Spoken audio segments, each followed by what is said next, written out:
Bonjour tout le monde, on se retrouve aujourd'hui pour une vidéo nouveauté maquillage. Je vais vous parler du nouveau fond de teint L'Essentiel de chez Guerlain qui diffère un petit peu de la première version. Celui-ci a un fini mat et une tenue de 24 heures. Nous allons aussi parler des nouveautés de KVD Vegan Beauty. Si vous me suivez sur Instagram, vous allez revoir en action cette ombre à paupières là qui est absolument merveilleuse. J'ai également acheté un produit qui m'intrigue beaucoup. C'est une base d'ombre à paupières, toujours de KVD Vegan Beauty, biphasée. Regardez ce truc comme il est bizarre.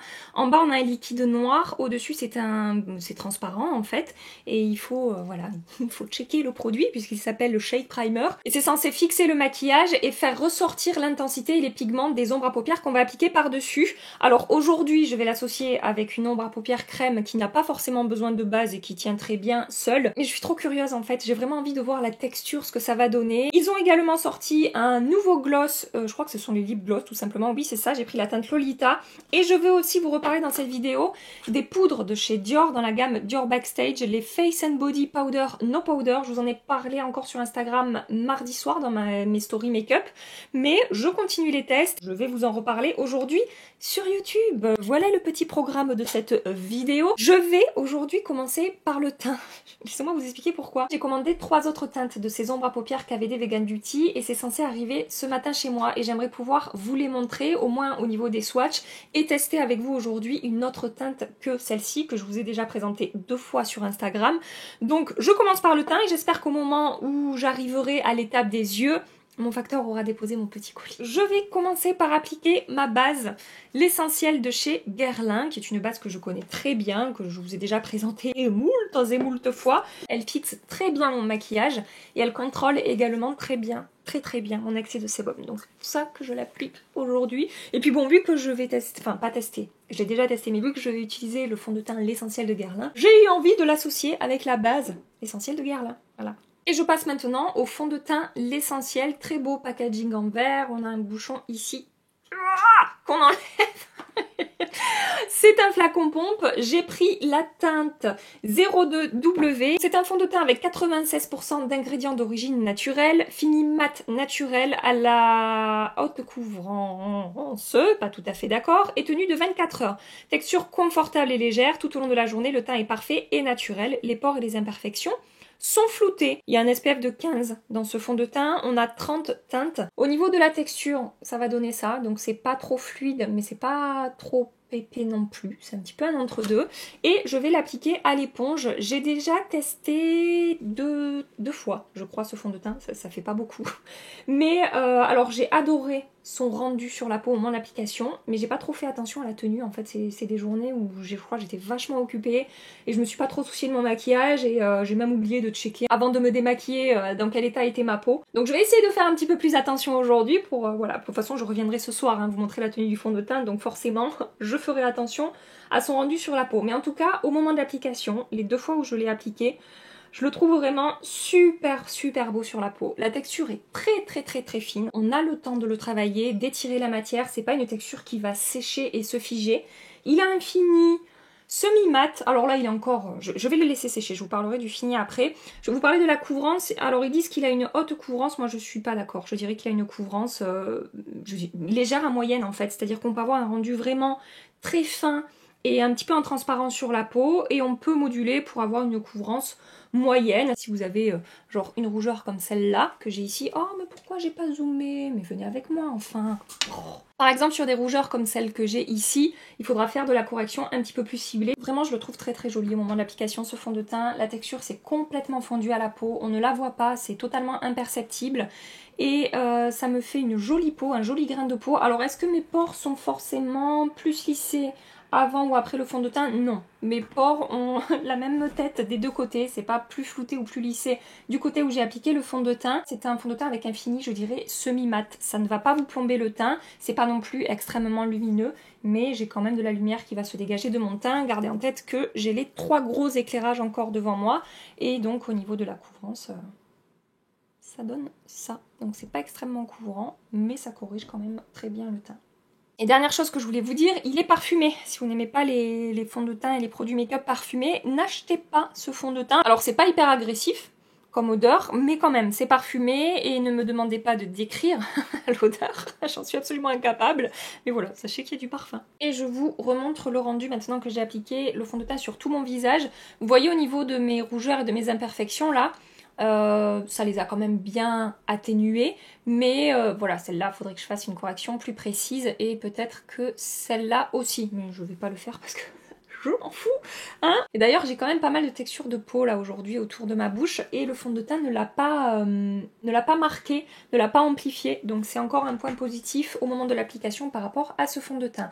Hors caméra, j'applique mon anti-cerne, je poudre mon teint et je reviens avec vous. J'ai poudré mon teint avec ma poudre Shape Tape de chez Tarte. Sachez que ce fond de teint supporte très bien la poudre, ça se fond très bien ensemble et je n'ai absolument pas d'effet de matière sur la peau, ça reste fin et très joli. Je vais poudrer les contours de mon visage avec la poudre de chez Dior, donc la Face and Body Powder No Powder de Dior Backstage. J'ai la teinte 2N et je vous avais dit sur Instagram que j'avais eu un petit souci au niveau de la texture de cette poudre qui s'est glacée dans le boîtier, donc avec un petit goupillon, j'ai enlevé ce glaçage et je vais utiliser un pinceau complètement propre. C'est le JH03 de chez Morphe et c'est un pinceau qui est quand même assez dense et j'ai fait exprès de prendre un pinceau comme ça parce que ces poudres de chez Dior sont très pressées. Donc si vous prenez un pinceau qui n'est pas assez dense et qui est trop mou ou trop fluffy, vous n'arriverez pas à prélever de matière. À la houppette aussi ça fonctionne bien. Voilà, donc je vais retenter maintenant que j'ai déglacé ma poudre,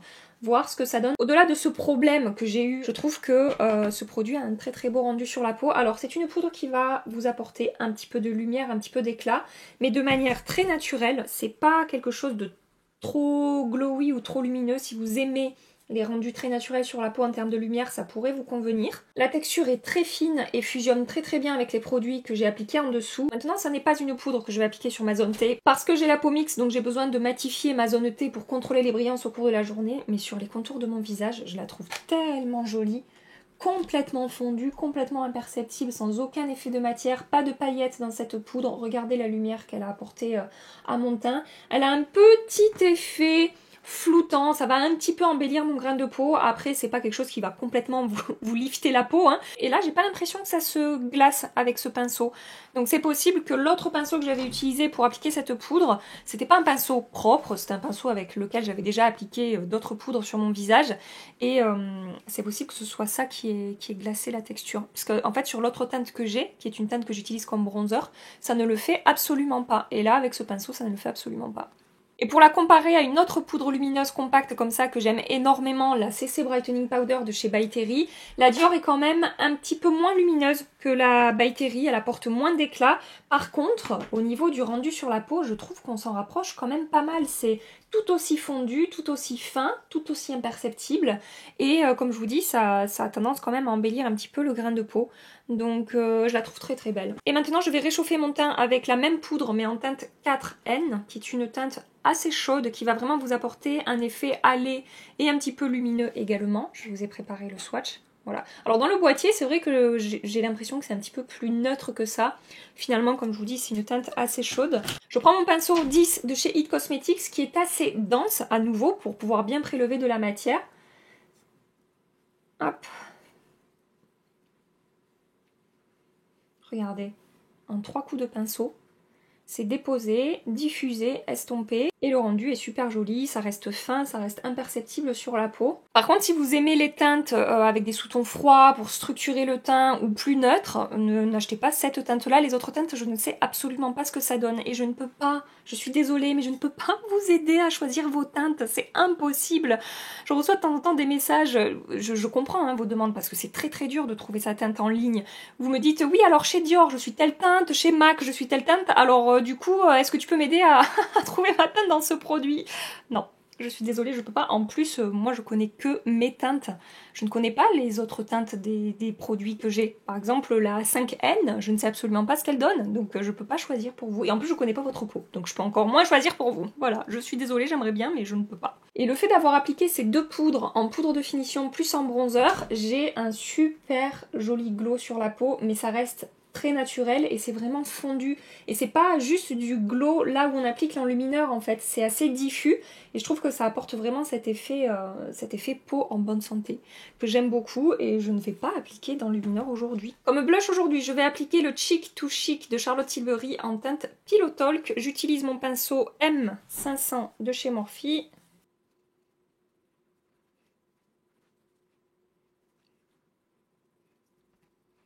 Avant d'aller rendre visite à ma boîte aux lettres, je vais appliquer le produit pour les lèvres. Comme ça, je donne toutes les chances à mon facteur d'être passé avant d'aller vérifier. KVD Vegan Beauty a donc sorti des lip gloss. J'ai pris la teinte Lolita Flora. Je vais vous faire un swatch tout de suite. Je vous montre juste un petit peu le packaging. L'embout mousse se présente comme ça. La teinte, bah, ça ressemble comme toujours à la teinte Lolita, tant connue de KVD Vegan Beauty. Et alors, en parlant de cette marque, petite parenthèse, je filme cette vidéo le 3 mars au matin et je ne sais pas si vous avez vu passer ça sur les réseaux sociaux, mais par exemple sur le compte Facebook et Instagram de KVD Vegan Beauty, il n'y a plus aucune publication. Tout a été supprimé, le compte est encore actif, mais il n'y a plus rien. Et il y a écrit dans la description du compte Instagram 3-03-21. C'est-à-dire qu'apparemment, il va y avoir une annonce aujourd'hui, il va se passer quelque chose. Je pense que quand vous verrez cette vidéo, on saura ce qu'il s'est passé. Mais je vous avoue que j'attends avec impatience là de voir quelles vont être les annonces. Et je viens de me rendre compte que le logo a changé. Hier, c'était pas ce logo-là. Donc... il se passe des choses bizarres. Bon bref, on va voir, on se tient au courant. Je vais maintenant appliquer ce gloss. Je n'applique pas de crayon en dessous pour voir ce que ça va donner au niveau de la tenue, du rendu, etc. J'adore les teintes Lolita à chaque fois. Alors là, c'est pas Lolita, c'est Lolita Flora. Mais bon, ça se rapproche de la teinte Lolita. On est sur un gloss avec une opacité moyenne. C'est pas complètement en transparence, mais c'est pas non plus super opaque. La texture n'est absolument pas collante. C'est vraiment... c'est hyper agréable à porter. Ça n'est pas épais du tout, ça reste très fin je trouve au niveau de la texture. On a une jolie lumière, c'est pas le gloss le plus lumineux que j'ai, mais j'aime beaucoup son rendu et vraiment la texture est très très agréable sur les lèvres. C'est hyper cocooning, vous savez, comme texture. Probablement que ça ne vous parle absolument pas ce que je viens de dire. Je vais maintenant aller checker ma boîte aux lettres et voilà, j'espère. J'espère que vous allez me voir revenir avec un petit carton. Regardez ce que j'ai dans mes mains. Il est arrivé. J'ai vraiment hâte de voir. Oh, raté. C'est trop chiant quand ça fait ça. Je disais, j'ai hâte de voir les teintes que j'ai sélectionnées. Voilà les trois petits nouveaux qui vont venir rejoindre celui-ci qui se sentait si seul et si abandonné. Mais je vais quand même commencer par appliquer la base Shake Primer. Donc toujours de KVD Vegan Beauty, comme je vous ai dit, une base à paupières biphasée qui a vraiment une tête bizarre. C'est vraiment bizarre ce produit, conçu pour révéler la couleur de tout fard à paupières dans un flacon petit mais puissant, pour plus de 200 utilisations. C'est vrai qu'on dirait qu'il n'y a pas beaucoup, il y a 5 ml de produit, mais je crois qu'une toute petite goutte suffit. Sa formule liquide biphasée longue durée assure une intensité pour toutes les textures et tous les finis, même vos mats, et libère le potentiel de vos fards. Alors ils disent carrément que la pigmentation est équivalente à celle obtenue avec un pinceau humide. Non mais vraiment, ça fait vraiment envie ce truc. Je check, puisque c'est le Shake Primer. Ça se présente avec un petit embout comme ça, et en fait on peut appuyer ici derrière, et hop, ça sortir le produit. Oh, c'est bizarre, c'est gris, c'est hyper liquide, c'est comme de l'eau, c'est super fluide. Et ouais, ça a vraiment une texture d'eau. Je vais quand même appliquer un fard de transition, donc je vais voir comment ça s'applique par-dessus. Est-ce que je suis la seule à être hyper en joie comme ça quand je teste des nouveaux produits qui me font fortement envie? J'étale un petit peu parce que je pense que je vais m'en coller partout sinon. Et donc, je dépose ça sur ma paupière. Donc ça a vraiment une texture d'eau. On va voir comment est-ce que ça sèche. Et si ça sèche rapidement. Donc avec une goutte, j'ai fait mes 2 yeux.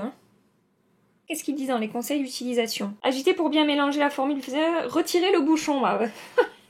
Oui, effectivement, retirer le bouchon, sinon ça va être compliqué. Une seule goutte suffit pour les 2 yeux. Laissez sécher quelques secondes avant d'appliquer les fards. Bon, là, je crois que ça a séché. Je prends ma Glam palette de Natasha Denona, un pinceau propre qui est le JH33. Je pense que je vais prendre cette teinte-là. Est-ce que ça va s'appliquer facilement? Parce que il arrive avec certaines bases d'ombre à paupières que quand on applique les mats directement par-dessus comme ça puisse être un petit peu compliqué à travailler. Là, j'ai l'impression que ça se passe bien en fait. Ça n'a pas fait de démarcation, ça n'accroche pas non plus trop les pigments. Donc j'arrive à diffuser et à estomper, à étirer sans difficulté en fait. Et oui, le fard ressort bien. Après, bon, c'est pas avec un mat que je vais arriver à vous dire si vraiment ça fait popper les ombres à paupières. Il faudrait que j'essaye avec des lumineux satinés, métallisés, tout ça. Mais je le ferai, hein, c'est juste pas aujourd'hui.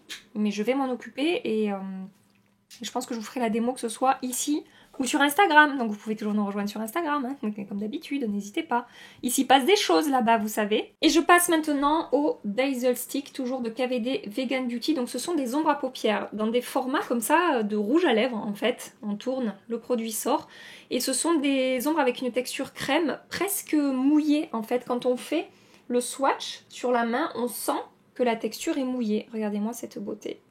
Ça, c'est la teinte que je vous ai déjà présentée sur Instagram, Electrobolt, et je vais vous faire des swatchs des 3 autres teintes. Regardez-moi ces jolies teintes. Donc sachez que ce sont des ombres à paupières avec différents reflets. Par exemple, dans la teinte que je vous ai déjà présentée, on a du doré avec des petits sous-tons un peu cranberry, des paillettes avec différentes couleurs. Cette teinte-là, on a une base un petit peu froide taupe avec des reflets argentés. Un petit peu violet aussi selon l'angle, bref voilà, on a des reflets. Ici c'est la teinte Flash Storm, là c'est la teinte Electrobolt, là c'est la teinte Hail Surge et là c'est la teinte Thunder Cloud.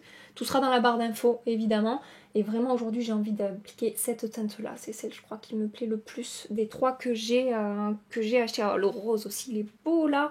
Bon bref, et au niveau de la texture, petite info, c'est très très crémeux et très fondant. Donc quand vous allez swatcher ou prélever ces ombres à paupières, ne sortez pas trop le produit de son packaging. Voilà, vous sortez un demi-millimètre, vous vous en servez puis vous sortez petit à petit. Bon après on peut le sortir et le rentrer, mais faites attention parce que c'est très crémeux fondant et si vous en sortez trop et que vous appuyez dessus ça pourrait un peu se défaire. Donc c'est une ombre à paupières qu'on peut appliquer au doigt ou au pinceau. Moi je vais l'appliquer directement au doigt. Je vais tapoter ça sur ma paupière mobile. Alors je n'ai testé qu'une teinte donc on va voir si ça se comporte de la même manière, mais la première teinte je trouve ça super facile à appliquer comme ça au doigt.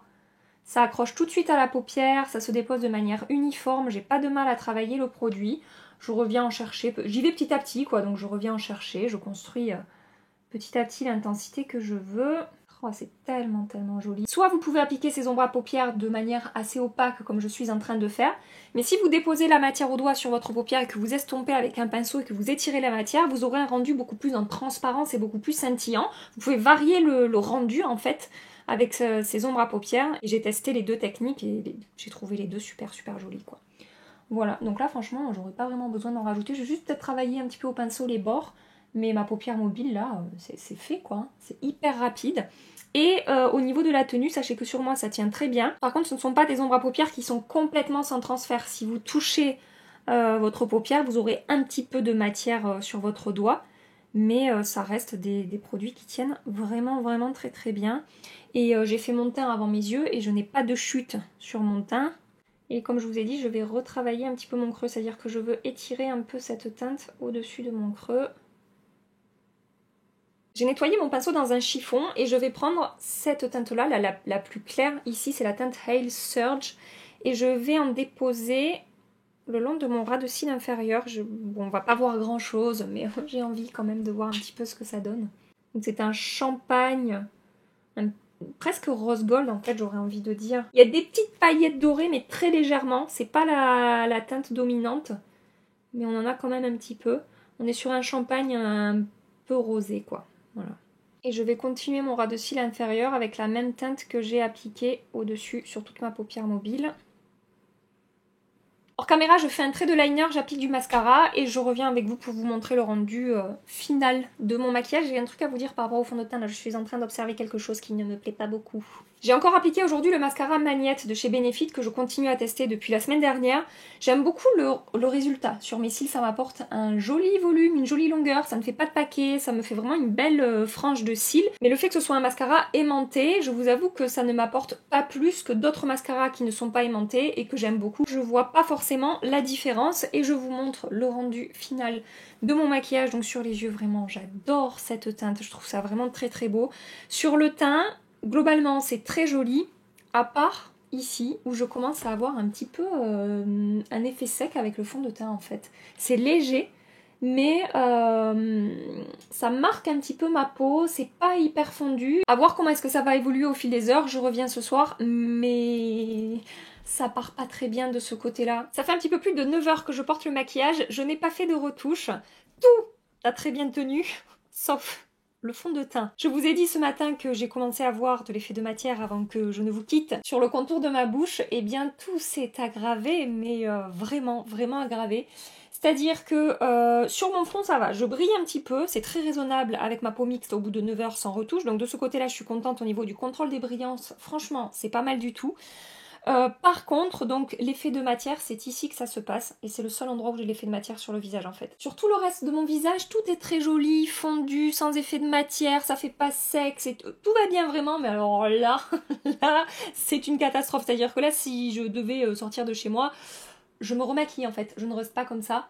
J'ai de l'effet de matière, ça s'est séparé de ma peau, ça fait sec. Ça fait granuleux, enfin ça fait cakey en fait. Je vous avais dit que les 2 premières fois que je l'ai testé, j'ai pas trop fait attention à l'effet de matière sur ma peau, mais si j'avais fini dans cet état-là, je m'en serais quand même rendu compte. Donc je pense qu'aujourd'hui, ça n'est pas une bonne journée pour ma peau. Je vous ai dit ce matin que j'avais en plus un petit peu de texture sur la peau, donc c'est possible que ça y ait joué. C'est la première fois que je le testais avec la base Guerlain. Les 2 fois où je l'ai testé, c'était avec ma base Origins. Ça y a aussi peut-être joué, mais oui, non, je suis zoomée à fond, je pourrais pas vous montrer de plus près.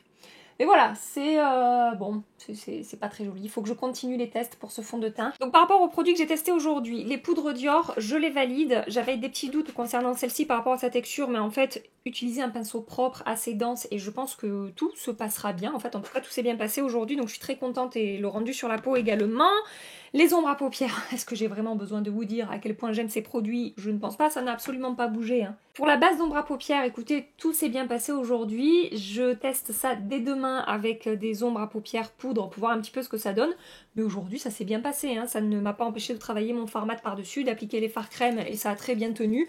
Donc pour l'instant, ça a l'air de plutôt bien fonctionner. Et le gloss KVD Vegan Beauty, écoutez, il a tenu comme un gloss. C'est-à-dire qu'au bout de 3 quarts d'heure, 1 heure, il aurait fallu que j'en réapplique. Ça aurait mieux tenu avec un crayon en dessous. Mais je veux dire qu'il est dans la moyenne hein, au niveau de la tenue pour les gloss. Il y a quelques gloss, c'est rare, qui peuvent tenir un petit peu plus que ça. Mais voilà, ça s'est plutôt bien comporté. J'aime beaucoup la teinte et j'ai beaucoup aimé la texture. Voilà pour ce gloss et pour les produits que j'ai testés aujourd'hui. Avant de vous quitter, je vais quand même aller voir s'il s'est passé quelque chose sur le compte de KVD Vegan Beauty. Bon, il s'est passé ça. Ça y était pas ce matin. Donc, qu'est-ce qu'ils disent? Cara Veritas Decora. Pour l'instant, c'est une énigme. Hein. Il y a un côté un petit peu mystérieux derrière tout ça. Cara Veritas Decora. Qu'est-ce que c'est? Mais qu'est-ce donc? Bon, écoutez. On se tient au courant par rapport à ça. J'espère que cette vidéo vous a plu. J'espère que vous avez passé un agréable petit moment en ma compagnie. Vous pouvez liker cette vidéo avant de partir si c'est le cas. Surtout n'hésitez pas, ça fait toujours plaisir. C'est une manière pour moi de voir aussi un petit peu votre soutien. Ça fait plaisir. Donc n'hésitez pas à appuyer sur ce pouce en l'air. Vous pouvez également vous abonner si vous voulez continuer les aventures avec nous. Et en attendant ma prochaine vidéo, je vous fais des milliards et des milliards de bisous. Prenez soin de vous et à très bientôt. Bye bye.